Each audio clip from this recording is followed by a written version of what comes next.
What if the true war is not measured by the blast of bombs, but by the darkness and dread that remain after the noise dies away? In Ukraine, the front lines are not simply lines on a shifting map. They are now the shadows that stretch across daily life, shaped by a silent, targeted assault on the very essentials of survival. This new campaign is being waged across a multitude of battlefields.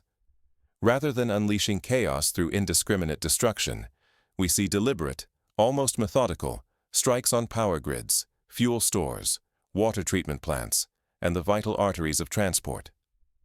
Drones and missiles, now more sophisticated and numerous than ever before, slip past layered defenses to hit energy infrastructure and supply routes with chilling precision. Each wave is a calculated move, not only to damage, but to destabilize. The consequences are immediate and profound. Entire cities are swallowed by sudden, suffocating blackouts. Water pumps fail, leaving thousands, sometimes tens of thousands, of families waiting in line for hours at makeshift distribution points, their patience tested by cold, hunger, and uncertainty. Toxic clouds from ruptured pipelines drift ominously over residential neighborhoods, transforming the very air into a lingering, invisible threat.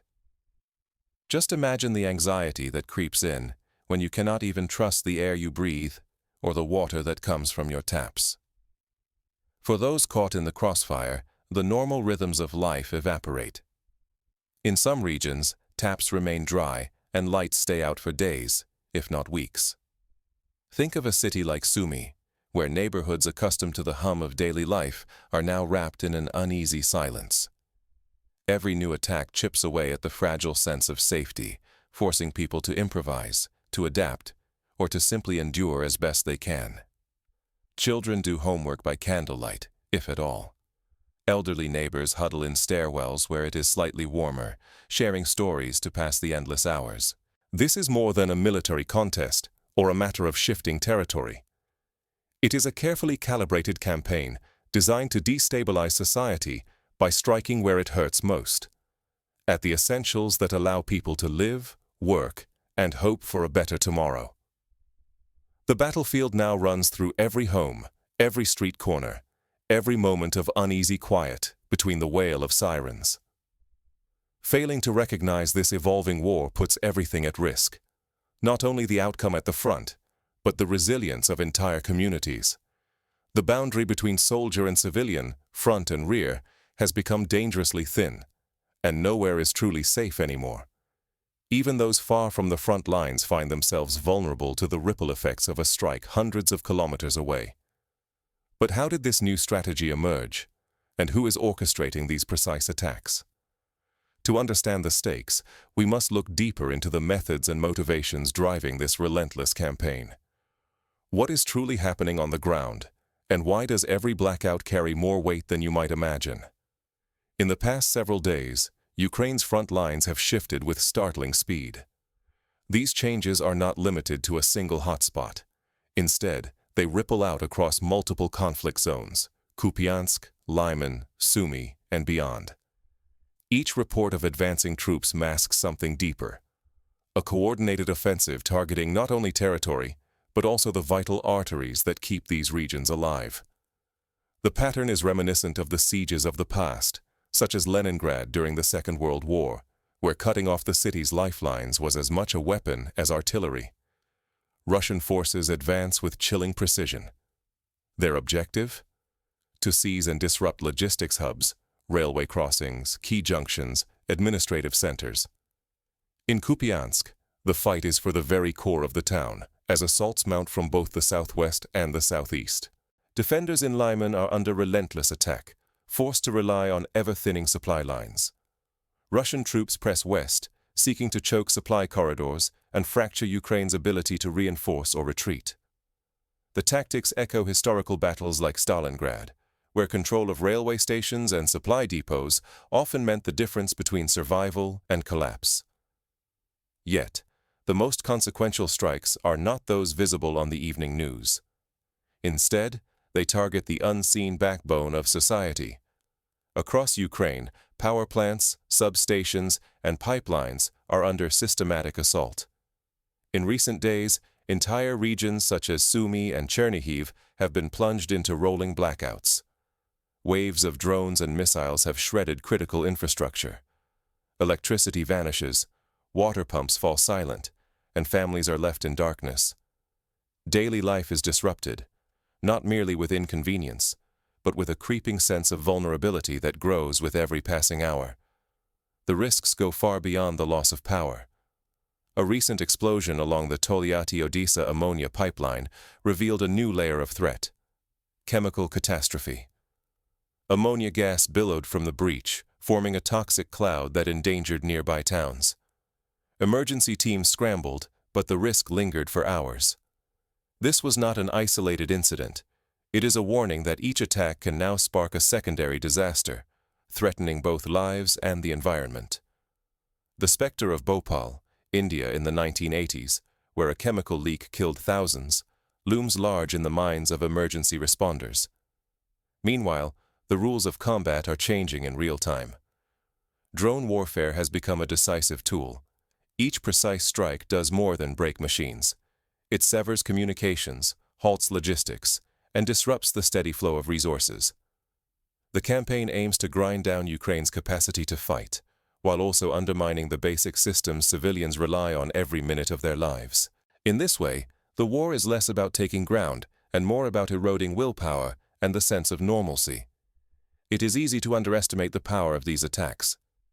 Without electricity, water, fuel, or safe air, entire communities can be paralyzed, no matter what happens along the front. For millions, day-to-day survival now hinges on infrastructure that was once taken for granted. The experience of Puerto Rico after Hurricane Maria, when the power grid collapsed and recovery took months, offers a sobering parallel. In Ukraine, the threat is not a one-off natural disaster, but a sustained, calculated campaign. But this is only the surface. The true battle is unfolding not just at the front lines, but in the shadows behind them. To understand what comes next, we have to look beyond troop movements and follow the trail of these targeted strikes. The battle for Ukraine's future is being fought in power stations, pipelines, and the nerve centers of daily life. Why are drones and bombs now aimed less at soldiers and more at the arteries of a nation, the wires, the roads, the silent infrastructure beneath daily life? This is not merely a contest for ground. It is a campaign to break the rhythm of a country's existence, to sever every thread that holds society together. The strategy mirrors the Allied bombing of German industrial centers during the Second World War, where the goal was not only military victory, but the collapse of civilian morale. Across Ukraine, Russian forces are increasingly targeting the energy grid. In recent days, entire provinces have vanished into darkness. Rolling blackouts sweep through towns, cutting off electricity, water, and heat for millions. The regions of Sumy and Chernihiv, once seamlessly linked, now teeter on isolation as power plants and substations fall under relentless assault. These are no random barrages. New tactics are in play. Drone swarms, larger and more destructive than ever before, each loaded with incendiaries engineered to spark chain reactions inside critical machinery. Drone operators adapt on the fly, steering manually, switching up flight paths, and varying payloads to slip past air defenses and maximize chaos. The use of first-person view drones, controlled in real time by operators sometimes only meters from the front, echoes the tactics of insurgents in recent Middle Eastern conflicts, but with far greater scale and sophistication. On the battlefield, advanced hardware is making its mark. First-person view drones, once tools for hobbyists, are now deadly weapons, guided with unnerving precision. Precision-guided bombs rain down on fuel stores and railway choke points. Some strikes come from operators only meters from the front, guiding their drones by hand for maximum devastation. The psychological impact of knowing a weapon could appear from above at any moment is profound, and echoes the terror inspired by the German V-1 and V-2 rockets during the 1940s. The intent is clear: to strangle logistics, cut supply lines, and sap the strength of both Ukraine's military and its civilian backbone. Every kilometer of shattered rail, every ruined transformer, chips away at the nation's ability to reinforce troops, move supplies, or keep homes warm as winter looms.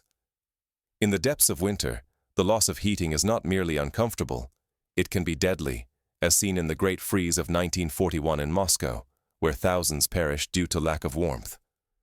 The threat is no longer about ceding territory. If this strategy succeeds, Ukraine risks losing its very capacity to function. Lights extinguished, water stopped, homes left cold, all while the war rages on. The psychological weight grows with each blackout, each headline about another infrastructure strike. War's logic has changed. The front lines now snake through power cables, pumping stations, and the hidden nerves of a modern nation. But every strike sends shockwaves beyond the immediate damage. The future hinges on how these tactics reshape the battlefield and everyday life far from the front. The ripple effects of these attacks are already being felt. Let's examine how both soldiers and civilians are adapting to this new kind of warfare. What happens when darkness stretches on for not just hours, but days, and the very idea of hope begins to flicker out? For millions, the collapse of modern infrastructure happens with terrifying speed. When the power grid fails, darkness is only the first shock. Within a single day, taps run dry.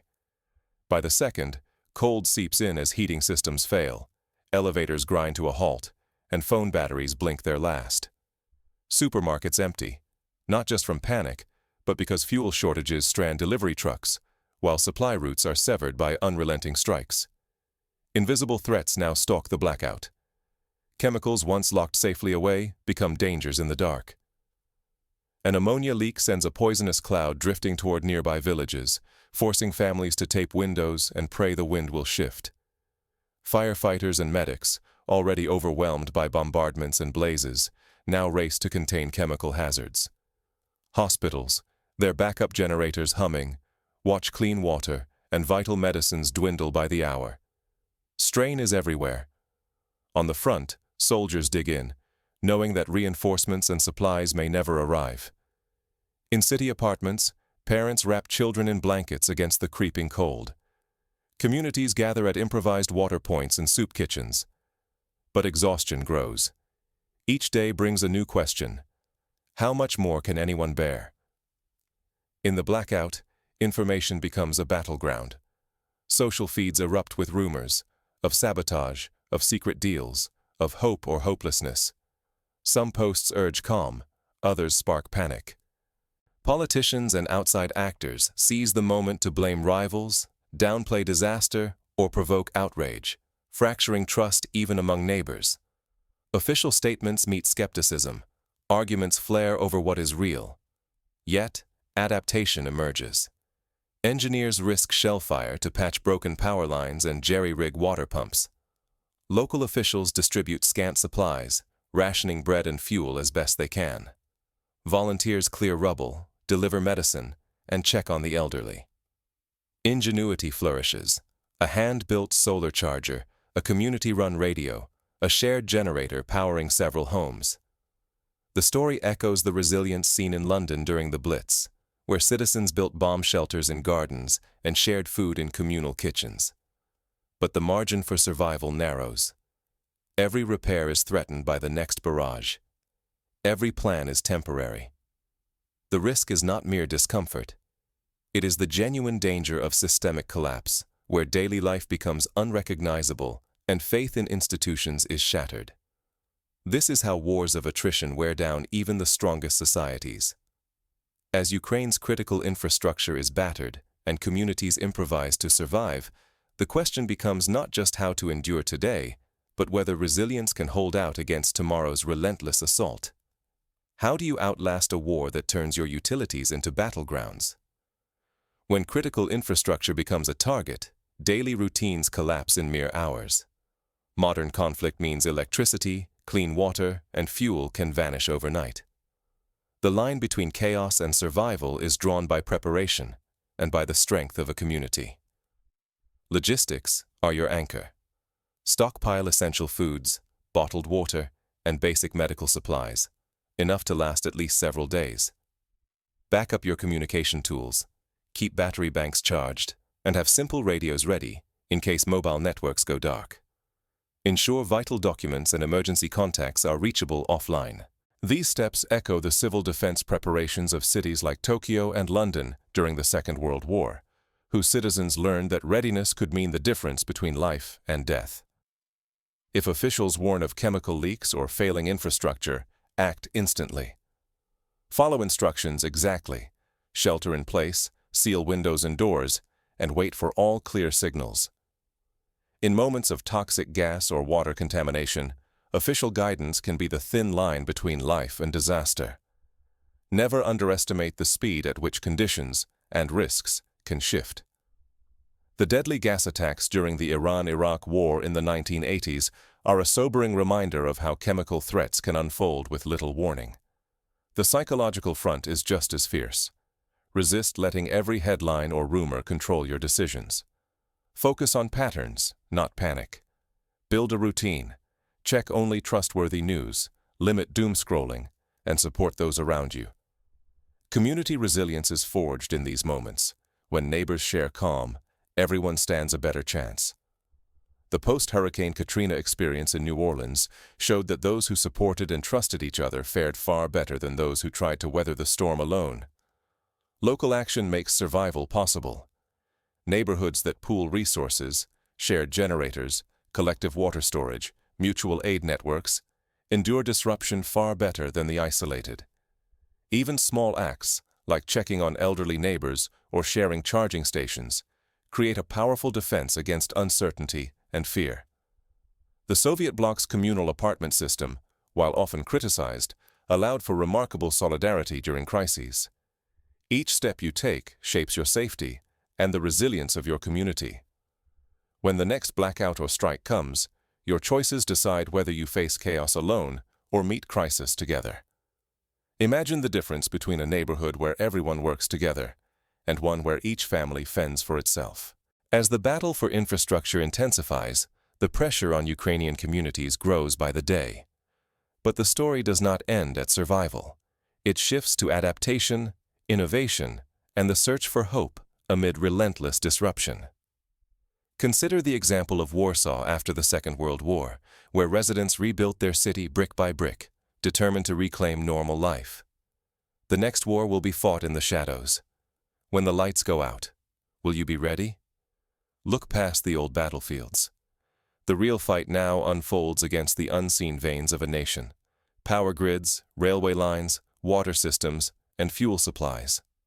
Each strike on these lifelines does not just hinder armies, it plunges millions into darkness, confusion, and fear. This is the new face of conflict. Victory no longer belongs only to those who seize territory, but to those who can anticipate, outmaneuver, and withstand attacks aimed at the heart of daily life. Drones and guided missiles can now cripple cities from hundreds of kilometers away, halting supplies, disrupting rescue efforts, and shattering routines far from any trench. For ordinary people, the risk is immediate and deeply personal.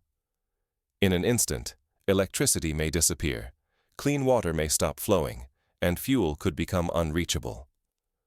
When the usual ways of communication fail, rumors and lies can spread unchecked, making it harder to trust anything at all. The chaos that followed the blackout in New York City in 1977 showed just how quickly a society can unravel when the lights go out. Those who prepare, who reinforce their systems and expect the unexpected, stand a better chance of enduring these silent onslaughts. National security, economic stability, and even mental health now depend on the ability to recover quickly, adapt under pressure, and see through the fog of disinformation. The lessons of Singapore's civil preparedness campaigns, which taught citizens to keep supplies and stay informed, ring true now more than ever. We are witnessing a form of warfare that is less about tanks and trenches and more about controlling the invisible threads that hold society together. The lesson is simple but urgent. Build in redundancy. Do not take comfort from distance, and never assume the danger is far away. The war on infrastructure is relentless, and its consequences reach everyone. Consider the Icelandic volcanic eruption in 2010, which halted air travel across Europe, not because of bombs, but because a single thread of global infrastructure was cut. So, As the world shifts beneath your feet, will you adapt or be left in the dark? The question is not just for Ukraine, but for every nation, every city, every household. The war of tomorrow will not always be fought at the edges. It will be waged in the heart of daily life, in the pulse of the systems we too often take for granted. The time to prepare is now. The strength you build today may be the hope you need tomorrow.